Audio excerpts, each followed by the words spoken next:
You're listening to the Valley Labor Report with David Story and Jacob Morrison. So, on the phone today, we are talking to Dedrick Gardner. He is an Alabama mine worker. He is the chair of the Grievance Committee and an organizer for the United Mine Workers of America District 20. Brother Dedrick, thank you for your time today. Thanks for talking to us. Hey, good morning. Good morning. Good morning.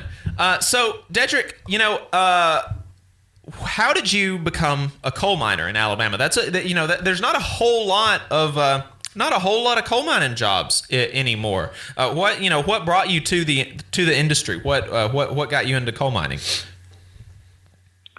Well, first of all, what got started me in the mining industry, it started off as a bet. We were standing out one day. That's all good stories. Okay. And we were standing out one day, and being a friend of mine, he said, "Man, you ain't gonna go down there." I said, "I bet you I will if they hire me." And it went on from there. He said, "Well, we gonna go tomorrow and put in an application." Well, I went to put in an application, and he didn't, and I've been there ever since. Yeah, he's probably so that's how I got my mining career started. Probably unhappy that he didn't go. Well, he's turned out to be successful. Okay. He has his own business. He got into business for himself, so okay, it works out. He helps me, and I help him. Well, there you go. So what, tell us, there's a lot of folks up here, here in Huntsville, there's a lot of kind of like paper pusher, desk type jobs. What's it like, being down in the mines? Have you got any like really interesting stories being down in the mines, or what is that job like for somebody that's down in the mines every day? Well, first of all, in order to work in the mine, you got to be a very special individual, especially mentally. And second of all, no matter who you are or what you are, when you drop underground, all that is forgotten about. Yeah. Because at that point of time, it's about providing for your family. It's about a brotherhood, a sisterhood, a family type in culture, because you go down there to provide, and you go down there to make it out safely. Yeah. I mean, that's kind of amazing, because you're saying the same thing. I've never been inside a mine, but I've watched a lot of these documentaries on the labor history up in West Virginia and areas like that, and everybody says the same thing. Everybody in y'all's union says the same thing. It takes a special type of person. It takes a very strong mental person to be able to stay down there for 8, 10, 12 hours a day, and then at the end of the day, it's about your family. Exactly. Right. And you mentioned that it takes a special type of person mentally to be able to do that, and that's something that I reckon probably a lot of paper pushers, so to speak, kind of take for granted, that they reckon that they do the mental work, and folks like coal miners do the physical work, and there's not a whole lot of overlap, they think, and really it takes, you've got the unskilled labor is not, that's largely a myth. It takes, you've got to have, you've got to be intelligent to be able to do this kind of work. Exactly. A lot of people always tell you the most dangerous thing you do in life is drive a car, which numbers have shown that. But when you have a family member and a loved one that works in a coal mine, I feel like it's just important too as well, because you never know when there's going to be your last time placing eyes on them. Yeah. Yeah, well, I mean, because when you're down there... Go ahead, sorry. It's about survival. Right. Yeah, we've got monuments in the state of Alabama to lost coal miners. People don't realize the history here and the loss of life that we've seen because of greedy capitalist mine owners. Really, there's no other reason that people have lost their lives other than these folks took advantage of regulations that weren't in place and put our brothers and sisters' lives at risk and lost those lives. Exactly. So that leads us to a good segue into the union aspect of this. I mentioned that you're a chair of the grievance committee. You're an organizer for the United Mine Workers, and the mining industry has historically been pretty union dense. What would you say is kind of the what is the interplay there between the union and the work and like what does it mean to you and to your sisters and brothers on the job to actually have a union on the job and be able to to advocate for yourselves? Okay, let me back a little. For one thing, when it comes to union, I was raised in a union household. My daddy being with the post office and my mama being in the educator department. The thing about union, when it comes to coal mining, the number one thing that I come to learn and that we stand firm on is your individual safety rights, considering the conditions of the job.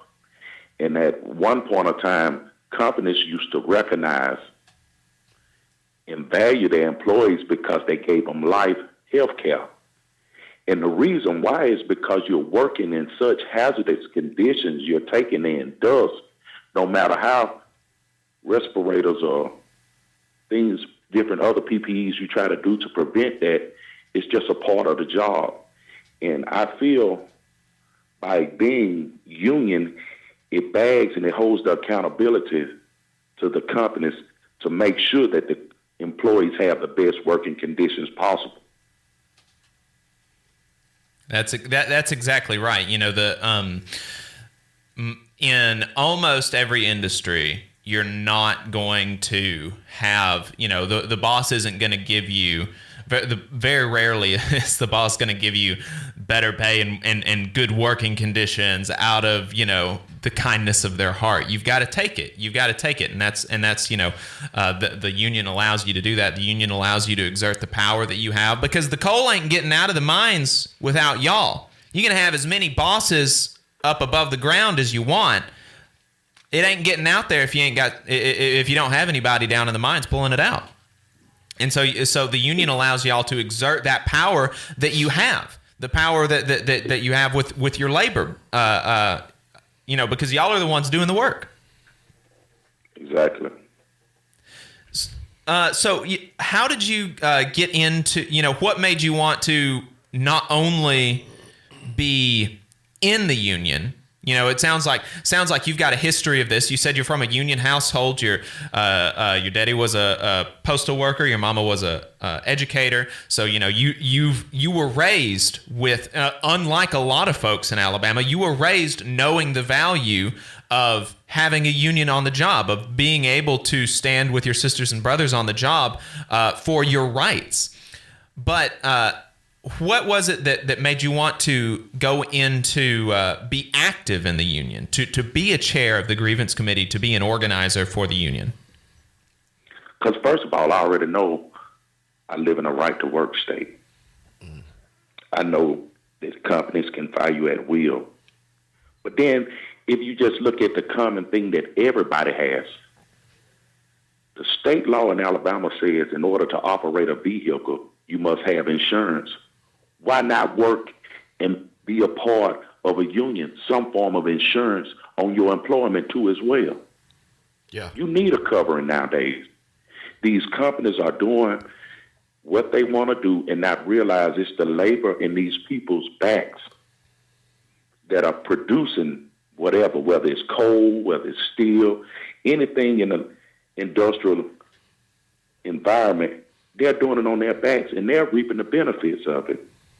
Mm-hmm. And I would have no choice but to feel like I need some kind of protection.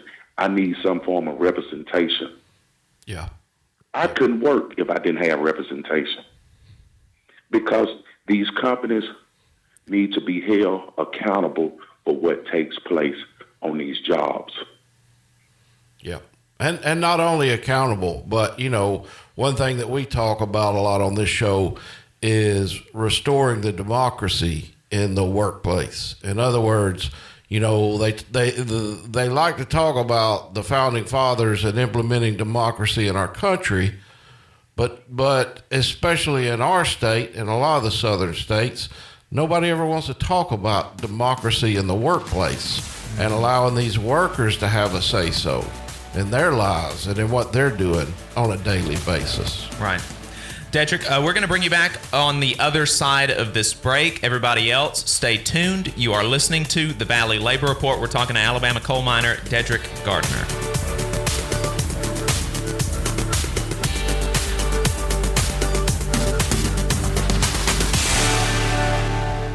You're listening to the Valley Labor Report with David Story and Jacob Morrison.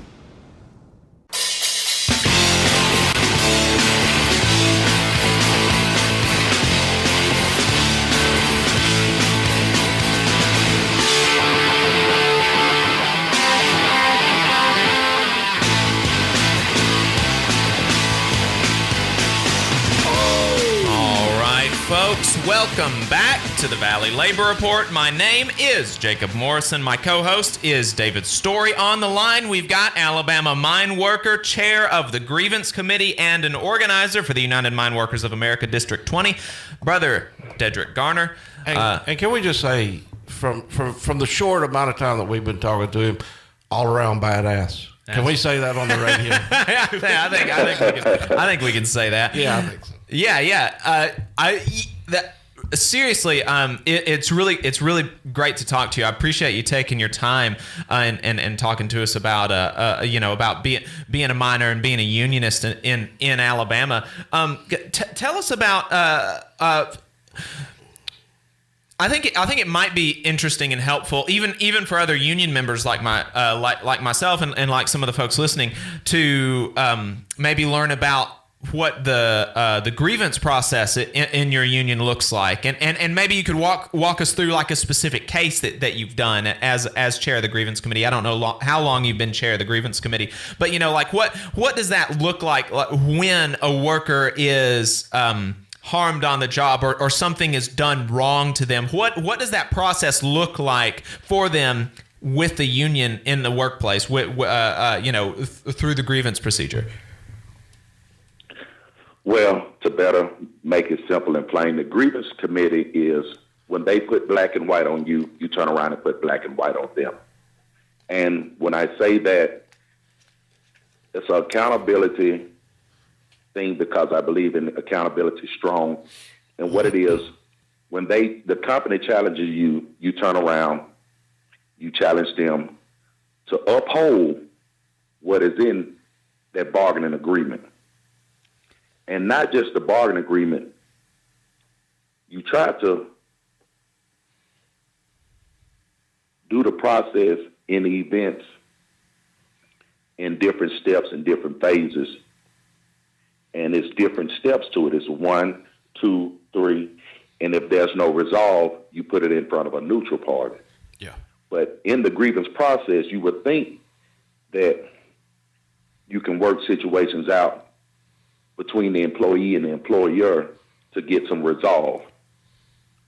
So that's all the grievance process is to challenge what's been challenged to you. Yeah.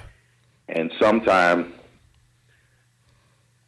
people can step out of the line what's in the black and white. And most of the time what causes that situation is because the company tries to take advantage of the employee. And what we do is represent the employee to get them due diligence. Yeah. And whether it's go ahead. Whether it's pay, whether it's time served, different things. It's different things you can challenge it for because it asks you what you want.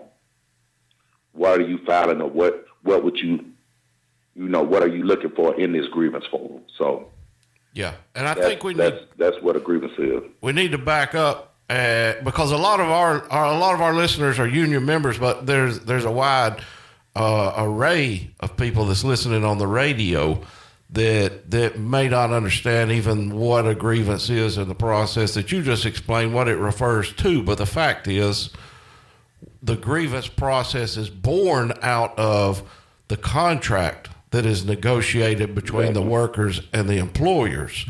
And I think that's important to point out, because most of the workers in the state of Alabama and most of the workers across the nation do not have a contract between themselves and the employers. And that contract is just simply an agreement that's negotiated on behalf of the union and on behalf of the employer to make sure that all of our working conditions, our wages, our retirement, our safety conditions are addressed, and both sides live up to that contract. No different than an automobile note that we sign, no different than a house note that we may sign. Everywhere else in the world, in the business community, we have a contract that ensures that both sides, if I say I'm going to pay X amount of dollars a month for my house payment, then they hold me to that. And if they say they're going to keep my interest rate at X% for the next 15 years, then I can hold them to that. And the union is simply a process to hold the employer and the employee to what they agreed to. And then when it's not happening, then that grievance process comes in. So I think that's important to explain to the listeners, because people, I mean, you know it, nobody has a clue about unions. Right. And that's what he's talking about, holding them to the black and white. He's talking about the black and white that's on the contract that they have negotiated with the employer. We had somebody on on YouTube commented on one of our videos one time that you don't need a union because you don't need a contract, because every place has an employee handbook. And it's like the foolishness of that. The employee handbook is written by the employer with no input from the employee, and it's at their whim. Like, they can change the employee handbook at any time. There's nothing to hold them accountable even to what they say voluntarily that they're going to do. With a union, with a contract, you've got that process laid out, like Brother Dedrick said, in black and white, and you've got a process laid out in black and white for rectifying issues that come about during the process of a workday. Brother, we've got just a few more minutes here, and like David said, just a couple more minutes here, and like David said, most of our audience most of America, most of Alabama they do not have a union in their workplace. And, New Year's resolutions, what would you say to folks that don't have a union in their workplace and about what it's like being in a union? Would you encourage them to join a union, form a union on the job, things like that? I would tell everybody in the world to join. Organizing is a very special thing. And when I say it's very special, you got to get people on one accord. Yeah. And when you can get the workers on one accord, and you can get those people to come together, and you can get those individuals to sign up. Like, I'm a mine worker. You don't have to work in a coal mine to be organized by us. And nowadays, you have companies out here where unions are present, and sometimes you got to organize. Because you have companies trying to talk people from not participating in the union. Mm-hmm. So organizing is a very special thing, and I think people need to look at it and look into it, because at the end of the day, you want an answer for what's taking place on your bread and butter for your family. Right. Dedrick, that's exactly right. That is a great place to wrap it up. Thank you so much for talking to us. We really appreciate it. That was fantastic. Brother, have a good Saturday. Huntsville's #1 news, talk and weather station, WVNN Athens, WVNN FM Trinity, a Cumulus station. It's 10 o'clock. So thanks for tuning in, folks. We really appreciate your time. If you want to see what we're up to throughout the week, get our snide quips about the news of the day, then you should follow us on social media. We're on Facebook at facebook.com/The Valley Labor Report. We're on Twitter at Labor Reporters. I'm on Twitter at Jacob M_AL. David is on Twitter at Radical Unionist. That's spelled RADICL Unionist. And if you missed part of the show and want to go back and watch it later, you can search YouTube for The Valley Labor Report and subscribe to our channel. You should definitely do that. And you can go back and watch the full show there. We also clip segments throughout the week and release them. So if you don't want to watch the full show, but there was something that we talked about that you think might interest you, you should subscribe to the channel and you can just watch the things that are interesting to you. We also upload the program on more than 11 different podcasting apps. So to see if we are on your listening platform of choice, go to the Valley Labor Report.transistor.fm/subscribe. We have a website you should go to, thevalleylaborreport.org. And finally, if you appreciate our work and want to help us stay on the air, you can donate to us on Patreon. That's patreon.com/The Valley Labor Report. The more listener support that we have, the less we have to rely on advertising. That is good for the long-term stability of the show, as well as enjoyability of the show. I do not enjoy being interrupted by ads, and I'm sure that people listening don't enjoy ads. So, don't like ads, then throw us $1 a month or something. That would be the way to attack that.